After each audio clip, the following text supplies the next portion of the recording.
આજે આપણે મૂળા ખાવાના ફાયદા વિશે જાણીશું. મૂળામાં કેલ્શિયમ અને પોટેશિયમ જેવા ખનિજો ભરપૂર માત્રામાં હોય છે અને આ પોષક તત્વો બ્લડ પ્રેશરને કંટ્રોલ કરી શકે છે. મૂળાના પાનમાં પણ અનેક ગુણ હોય છે. મૂળાના પાંદડામાં હાજર ફાઇબર પણ જઠરાગ્નિને સુધારવામાં પણ મદદ કરી શકે છે. મૂળાના પાનમાં ફાઇબર ભરપૂર માત્રામાં હોય છે, તેથી તેનું શાક ખાવાથી પાચન સારું રહે છે. મેટાબોલિઝમને સુધારે છે. મૂળામાં આવા ઘણા સંયોજનો જોવા મળે છે જે ચયાપચયને સુધારવામાં મદદ કરે છે. રોગપ્રતિકારક શક્તિ વધારે છે. ઉનાળામાં આવી વસ્તુઓનું વધુ સેવન કરવું જોઈએ, તેનાથી રોગપ્રતિકારક શક્તિ વધે છે. એન્ટીઓક્સિડન્ટનો સારો એવો સ્ત્રોત હોય છે.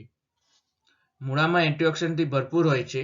મૂળાને એન્ટીઓક્સિડન્ટનો પાવર હાઉસ તરીકે પણ ઓળખવામાં આવે છે.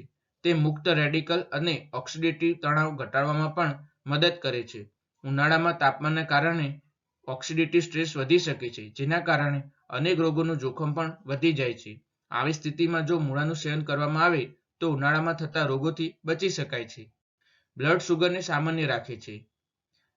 નિષ્ણાતોના મતે વધતા તાપમાનની બ્લડ શુગર પર ખૂબ જ ખરાબ અસર પડતી હોય છે. એવું જરૂરી નથી કે આવું માત્ર ડાયાબિટીસના દર્દીઓ સાથે જ થાય. સ્વસ્થ અને સામાન્ય લોકોમાં પણ આ સમસ્યાથી પીડાઈ શકે છે. આવી સ્થિતિમાં જો તમે મૂળાનું સેવન કરો છો તો સામાન્ય રક્તખાંડના સ્તરને જાળવી રાખવામાં મદદ કરી શકે છે.